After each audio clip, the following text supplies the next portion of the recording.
કેટલી કિંમત હતી અને ચારિત્ર્યની કેટલી કિંમત હતી એવી એક છેલ્લી વાત તમને કરું. ચારિત્ર્યની કેટલી કિંમત હતી અને વેણની કેટલી કિંમત હતી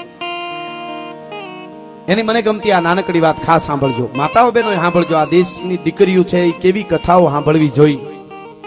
એમને નહોતું આ કાંઈ શાસ્ત્રો કથાઓ આપણા આ કાંઈ કોઈ રમત માટે નથી. આટલા ખર્ચા કરીને મિત્રો બધા આવું કરે છે એ શા માટે કરે છે? એટલે આ મને ગમતી વાત.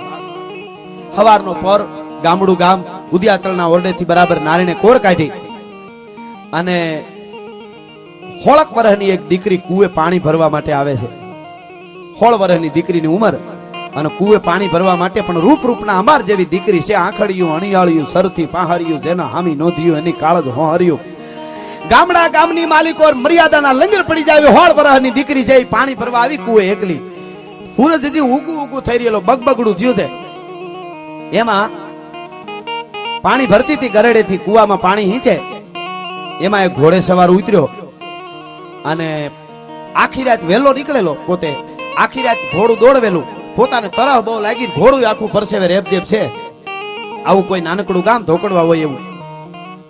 અને ગામના પાદરમાં એ કુએ પાણી ભરતી હતી દીકરી બાઈ. ત્યાં આવીને ઉભો રહ્યો. બાજુમાં આવીને હાથ કર્યો, મને પાણી પાઈશો એમ. બાઈએ જોયું કે અજાણ્યો કોઈ પુરુષ છે એટલે કીધું કે હા. પણ દીકરી આમ ચારે બાજુ જોઈ લીધું. એ જૂનો જમાનો એક કે હું એકલી છું પાણી પીવાનું કે છે. એટલે નજીક આવ્યો ને એટલે કીધું પાણી તો તમને પાઉં પણ તમે મારા શરીરને સ્પર્શ ન કરતા, મને અડતા નહીં તો પાણી પાઉં. કારણ કે એક વખત હતો પાણી પાવાનું બાનું દઈને બાવડું પકડીને ઘોડા ઉપર બેહારી દે અને અપહરણ કરીને પણ વયા જાય એવો એક વખત હતો. એ સમય હતો. એટલે તમને પાણી તો પાવ પણ મને સ્પર્શ નહીં કરો તમે.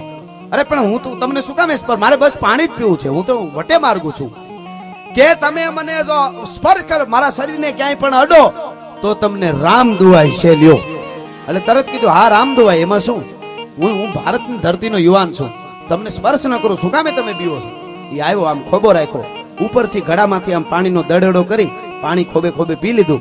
જુવાન બગાત જમ કરતો ઘોડા ઉપર સવાર થયો અને ઘોડું તળ સડી ગયું. કુવેથી આમ આગળ વધ્યું. બાઈ માથે બેડું ભરી અને વાહેથી આવે છે અને ઘોડું સીધું બાગડતા કરતું એક આંગણે આવીને ઉભું રહ્યું ફળિયામાં. અરે મારો વિહામો આવ્યો, મહેમાન આવ્યો, મારો ભાણેજ આવ્યો, મારો જમાઈ આવ્યો. ઘોડી છે ઈ બાંધી અને મહેમાનને ખાટલો ટાળાનો. મહેમાન બેઠો ત્યાં દીકરી ઓલી પાણી ભરીને આવી. હવે એ પાણી ભરીને દીકરી આવી એનું જ આ ઘર હતું. એટલે તરત પાણીનું બેડું ચટ ઓરીમાં ઉતારી ઓલી એક બાજુ અને ઘરમાં જઈને માને પૂછ્યું માં કોણ મહેમાન છે? બેટા અમારો જમાઈ છે, તારા લગ્ન બચપણમાં થઈ ગયા હતા, આજી તને તેડવા માટે આવ્યો છે. હા હા હા, બચપણમાં લગ્ન તારા થઈ ગયા હતા બેટા, આજી તને તેડવા માટે આવ્યો છે. બાઈ ને હરમના જેને કહેવાય હેરડા છૂટ્યા. અરે મેં તો એને પાણી પાયું. પણ બાઈ બીજું બધું ભૂલી ગઈ છે વેણનું. પણ મિત્રો એક દી રોકાય, બીજે દી વાત નાનકડી છે પણ વચનની કેટલી કિંમત હતી, ટેક કેવી હતું, ચારિત્ર્ય કેવું હતું. માથા પડી ગયા પછી આ ધરતીમાં સૂર્યો લડતા હતા. એનું કારણ શું હતું? આજ પણ વૈજ્ઞાનિકો ભારત ઉપર સંશોધન કરે છે. તમે બધા ભણેલા છો, વાંચી લેજો. દરિયામાં ભરતી નોટ ભારતના કેલેન્ડર ઉપર આવે.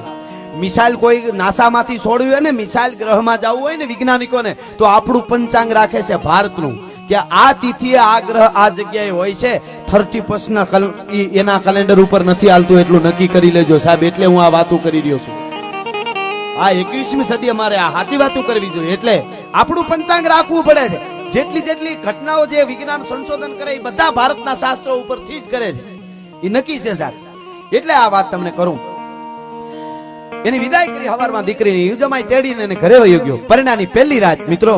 અને પોતાને લગ્ન તો બચપણમાં થઈ ગયા પણ પોતાની પત્નીને તેડી આવ્યો છે. હેતુ ભાઈબંધોને જમવા બોલાવ્યા. હાજે વાળું પાણી કરીને બધા બેઠા છે. 12 વાગ્યાનો સમય થયો એટલે ભાઈબંધો ઉભા થઈને કે ભાઈ રામ રામ, જય માતાજી, હવે આવો ઘરે જાય. અને બધા ઉભા થયા એટલે પોતે જુવાન એને ઓરડે જાય છે. ઢોલિયા ઉપર 16 દીપિકાઓ જગે છે, દીવડા જગે છે. અને પોતાની પત્ની છે એ રાહ જોઈને બેઠી છે.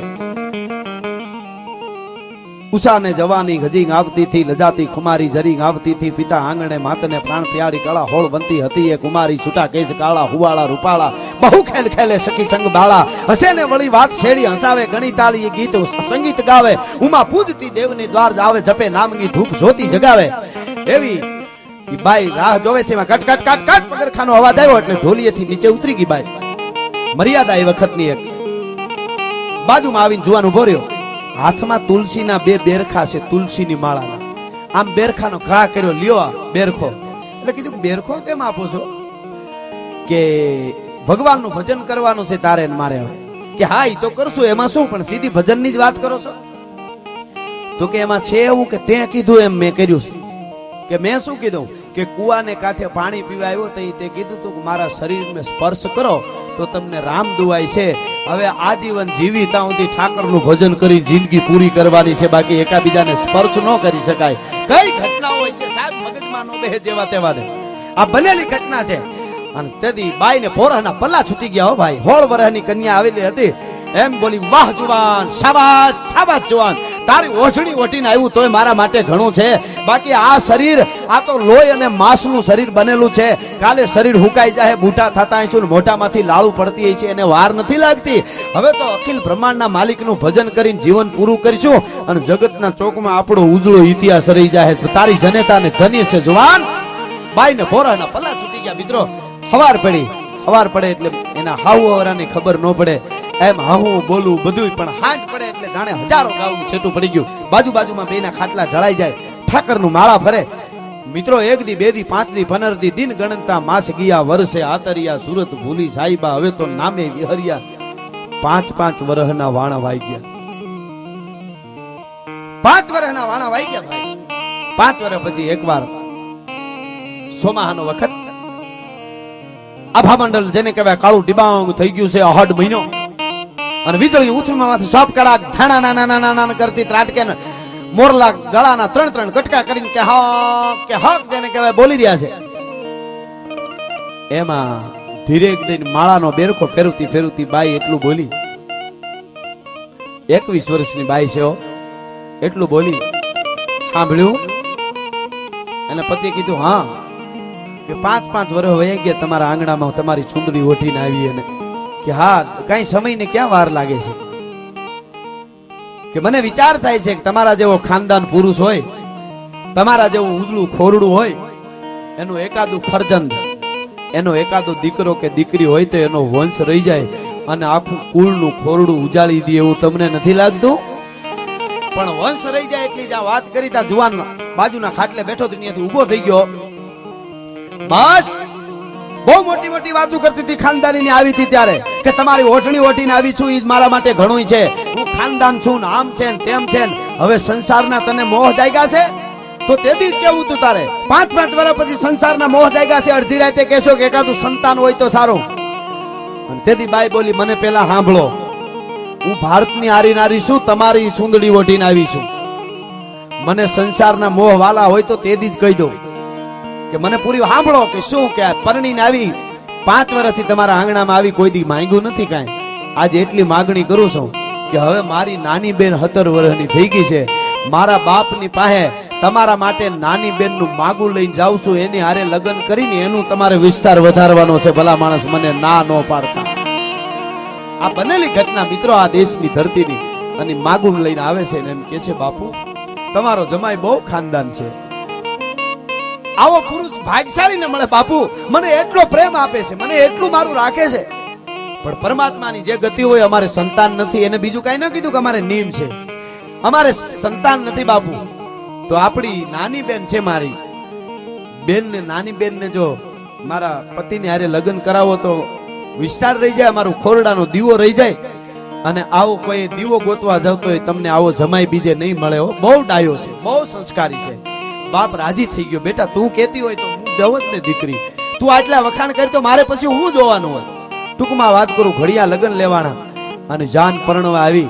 મોટી પત્ની, મોટી બેન છે, પોતાના પતિની જાનમાં નાની બેનને પરણાવવા માટે પોતાના પતિની જાનમાં આવે છે. અને એ આંગણામાં જાન આવીને ઉભી રહી. મિત્રો મીઠા મંગળ ગીત ગવાણા, દીકરી વિદાય થઈ, નાની બેન. આખું એક વાતાવરણ છે એ કરુણ થઈ ગયું. ચાલો પાછા ફરીએ સાજન, હવે વાલપને વિસરીએ સાજન. કાંઠો જાલીને ક્યાં રગ રહેવું, હવે જાઉં છે મધ દરિયે સાજન. એમ દીકરીની વિદાયનું ટાણું થયું અને પાનખરના વડલા જેવો થઈ અને બાપ 2 હાથ જોડીને ઉભો રહ્યો. ગાડામાં દીકરી બેઠી, કન્યા 2 હાથ જોડીને ઉભો રહ્યો ને એટલું કીધું, જમાઈ મારી દીકરીનું ધ્યાન રાખજો. કે હા મામા, તમે ચિંતા ના કરો.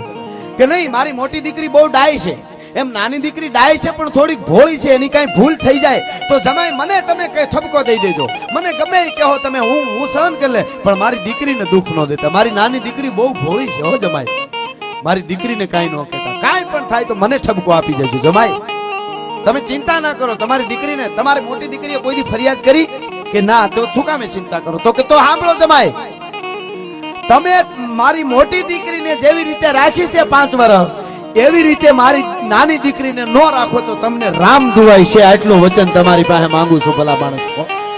હા હા હા, મોટી દીકરીને જેમ રાખી છે એમ નાની દીકરીને ન રાખો તો તમને રામ દુવાય છે. પણ ઓલી મોટી પત્ની હતી ને, એને વરરાજા હામું જોયું, પોતાના પતિ હામું, વરરાજાએ એના હામું આંખોએ વાતું કરી લીધી. આ હા, કે પરમાત્મા શું ખેલ કરે છે. અને મિત્રો પરણીને આવ્યા, પરિણામની પહેલી રાતે બીજા ઓરડામાં આ નાની પત્ની આવી. અને ટૂંકમાં વાત કરું તો પહેલી રાતે ઓરડે જ્યારે યુવાન ગયો ને, તેથી 5 વર્ષ પહેલા જે ઘટના બનેલી, એ ઘટના બની છે. આમ બેરખાનો ઘા કરીને કીધું કે લ્યો માળા ફેરવો, પરમાત્માનું ભજન કરીને આપણું જીવન પૂરું કરવાનું છે, બાકી સંસાર માંડવાના નથી. એટલે ઓલી બાઈ કે શું કામે આવું બોલો છો? કે ઈ તો તારી મોટી બેન, હું જયારે તેડવા આવતો તો મને પાણી પીવરાવવાની હતી, તો એ કીધું તું મને સ્પર્શ કરો તો રામ દુવાય છે. એટલે અમે 5-5 વર્ષથી ઠાકોરનું ભજન કરી, કોઈને ખબર નથી, બાકી અમે એકાદ બીજાને અડ્યા નથી, સ્પર્શ નથી કર્યો, એવા નિયમ છે. તો કે પણ મારે ક્યાં નિયમ છે? અને તેથી એને કીધું તું કે જઈ તને ઓળાવતા હતા ને તઈ તારા બાપે કીધું તું મોટી દીકરીને રાખી, એમ નાનીને ન રાખો તો રામ દુવાય છે. એટલે હવે તને પણ મારાથી સ્પર્શ ન કરી શકાય. પણ ત્યાં તો પોરાના પલ્લા છૂટી ગયા. આને હોત કે સાંભળી લ્યો તો હવે પતિદેવ, મારી મોટી બેન જે કોઠામાં આળોટી ની, ઈ જનેતાના કોઠામાં હું આળોટી છું, એનું થાવણ મેં થાવ્યું છે. હવે હું તમારે યારે ભગવાનનું ભજન કરી અને જીવન પૂરું કરી દે, બાકી એમાં બીજું આવે નહીં. હું ભારતની આરી નારી છું ભલા માણસ, હું ભારતની દીકરી છું, ભારતની આરી નારી છું. મિત્રો ભજન કરે છે બે માણસ, બે પત્ની અને એનો પતિ. એકાદ વર્ષ ગયું, ભગવાનને પરીક્ષા કરવાનું મન થયું. ભગવાનને એમ થયું ફોન હોય ને એની જ પરીક્ષા થાય, દુખે જેના ખમે એમ હોય એના ઉપર નાખે, અમુકના ઉપર ન નાખે. એક ઠેકાણે મેં બહુ દુઃખની એક વાત કરી ને, એક હરિશ્ચંદ્ર તારામતી ની, એક જણો રોતો રોતો આવ્યો કે આપણા ઉપર આવા દુઃખ આવે તો આપણે મરી જાય. મેં કીધું તારી ઉપર ન નાખે ભાઈ, ચિંતા કરી માં. એના પાસે મીટર હોય છે કે એની પાસે નાખવા કે એની પાસે નહીં. ઈ તો આર પાર ઉતરી ગયો, એના ઉપર આ બધું આવતું હોય છે. એકાદ વર્ષ ગયો એટલે ભગવાનને પરીક્ષા કરવાનું મન થયું. સાધુનું રૂપ લઈને ભગવાન આવ્યા. મિત્રો આ ભારતની ધરતી છે, આ બની શકે. સાધુનું રૂપ લઈને ભગવાન આવ્યા, ભિક્ષા દેહ કરીને આંગણામાં ઉભા રહ્યા. એટલે બે પત્નીઓ પતિ બધા રાજી થઈ ગયા. અમારે આંગણે સાધુ આવ્યા, અમારે આંગણે સંત આવ્યા, અમારું ભજન પાક્યું. હો બાવલીઓ આવ્યો, બાપુ પધારો પધારો. કાચો સીધો લ્યો છે કે પાકો સીધું? તો કે ના પાકો સીધું, તમે બનાવો. ટૂંકમાં ભોજન તૈયાર થયા, સાધુને જમવા બેહાર્યા. જમવા બેઠા એટલે કીધું હવે તમારા એકાદ બાળકને મારી યારે બેહારો તો મને જમવાની મજા આવે. તો કે બાળક નથી. હે કે બાળક નથી?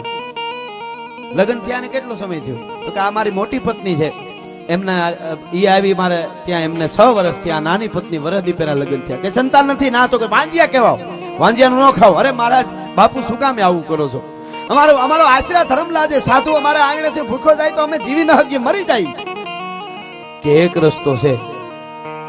શું? તારી બે પત્ની અનાજનો કોળિયો લઈ અને તારા મોઢામાં એક કોળિયો દે, અને તું તારી બે પત્નીના મોઢામાં એક કોળિયો દે. મારી નજર સામે આટલું કરી દો ને, જો તો હું ટીમણ કરું, તો હું ખાઉં, તો હું જમું, નકર નહીં જમું. કારણ કે એને તો સ્પર્શ કરાવો તો ગમે એમ કરી. ભગવાન છે ને સાધુ થઈને આવ્યો તો. અરે મહારાજ એવું ન કરી. તો કે નહીં, તો તમારે જમાડવો નથી, નાટક કરો છો ભક્તિના, ખોટા છો, તમારું આંગણું લાગ્યું છે, હું ઉભો થઈને ભાગી જાઉં છું. મહારાજ ઘડીક ઉભા રહ્યો. પુરુષ ઓરડામાં વયો ગયો અને વાહે બે પત્ની તરત આવી ગઈ. નકરું કમાડ બંધ કરી દીધું અંદર. અને પુરુષે તાત્કાલિક વિચારી લીધું, સોડવીજો જે જે પાણીએ ચડે, નકર જિંદગી આખી નડે. સોડવીજો જે જે પાણીએ ચડે. પુરુષે તરત નક્કી કરી લીધું બીજો કોઈ ઉપાય નથી. સાધુ આંગણેથી ભૂખ્યો જાય એટલે આપણું આશીર્વાદ ધર્મ, અતિથિ દેવો ભવ, એમાંય સાધુ આશીર્વાદ ધર્મ લાજે. અને જો સાધુને જમાડવો હોય તો કોળિયા દે તો એકાબીજાને અડાઈ જાય. હવે એક કામ કરવાનું છે, ગળામાં રાંઢવા નાખી, રાહ્યું નાખીને આડહરમાં મોભારે લટકી જાય, પ્રાણ છોડી દઈ એટલે ઘરમાં મૃત્યુ થયું એટલે સાધુ જમે નહીં અને આપણો આશરા ધર્મે રહી જાય ને આપણું ટેકે એમનેમ રહી જાય. ખોળિયામાંથી પ્રાણ છોડી દેવા છે મિત્રો. બે પત્ની અને પતિ લટકી ગયા, મોભારે આધારે લટકી ગયા, ગળામાં રાંડવા નાખીને ખોળિયામાંથી પ્રાણ છોડી દીધા પણને માટે, ટેકને માટે. અને ભગવાન સાધુના રૂપમાં બહાર બેઠો તો એ તો લીલા બધી જાણતો હોય. ઉભો થઈને આવ્યો, કેમ હજી નથી નીકળતા? આમ દરવાજો ખોલ્યો, 3 લાશો લટકે છે. કમંડળ હતો એમાંથી આમ પાણીની અંજળી ભરીને આમ છાંટી, ક્યાં રાંઢું ગાયબ થઈ ગયો. અને 3 હામાં જળા જળા જળા જળા તેજ મારતા બે પત્નીઓ અને પતિ ઉભા રહ્યા. અરે પ્રભુ તમે પણ આમ કરીને સાધુને હામું જોયું તો ભગવાન અસર રૂપમાં આવી ગયા. શરીરે ધર્યા લાલ પીતંજુ વાઘા પતરંગ ટેઢી ધરી સિંજ પાગા વેલા ઓડ માથે ખુલા કેસ વાકા જોતા નારીઓ વારણા લીધ ઝાકા કડે કટારા ભેટ લીધી કછીને અને 16 કળાથી તેજ જેવું સચીને ભુજા સુત્રમ જોળ ગાદાન ભારી નમો શંખ ચક્ર ગદા પદ્મધારી અને જળા જળા જળા તેજ ભગવાન મારવા મંડાળા. કમળાપતિ મંગળ કરણ કારણ જય જય જય જગદીશ જીઓ. અને ભગવાનને જોયો, પ્રભુ આપ પધાર્યા, અમને માફ કરજો, અમે તમે સાધુના રૂપમાં હતા જમાડી ન ગયા પણ અમારે નિયમ હતા. અને તેદી એને કીધું તું કે તમારે નિયમ હતા? તો કે હા, કે નિયમ જે તમારા હતા ને એકાબીજાને અડાઈ નહીં, એ ઓલા અવતારમાં હતા. તમે મરી ગયા હતા, સ્વર્ગમાંથી પાછા હાજીવન કરીને લઈ આવ્યો છું. હવે તમારો સુખેથી સંસાર માંડો. આ તો તમારો બીજો અવતાર છે. ભલા માણસ, હું તમારી ટેક રાખવા માટે આવ્યો છું. પરમાત્મા કોઈ દી તમારી ટેક જવા દેતો નથી. અને ભગવાન અદૃશ્ય થઈ ગયા ને એને સંસાર માંડ્યો. આવી આવી ટેકીલા માણસો આ દેશની ધરતીમાં છે, હતા ને આજ પણ હોય. ન હોય ને તો તમે આવા કામ ન કરી શકો. ભલા માણસ, ક્યાંક ને ક્યાંક એની હાજરી હોય છે. તાણે તમારે ક્યાંય તમને રસ્તા ન મળતા હોય, બધાય રસ્તા જેથી બંધ થાય તેથી કોઈક આવીને ઉભો રહે ને કે મૂંઝાણો છો શું તું, તારે તારું બધું થઈ જાય ચિંતા કરીમાં, અને તમારો રસ્તો નીકળી જાય. માનું કે આજ દ્વારકા વાળો કૃષ્ણ છે, એ કઈ 4 ભુજા વાળો હટાણે આવવાનું નથી. એ તો કોક એવા ટેકીલા હોય ને આવે, પણ ટેક રાખે ખરી, પણ તમારે જીવવું પડે. હાલતા ચાલતા મરી ગયા એને કાંઈ ન થાય.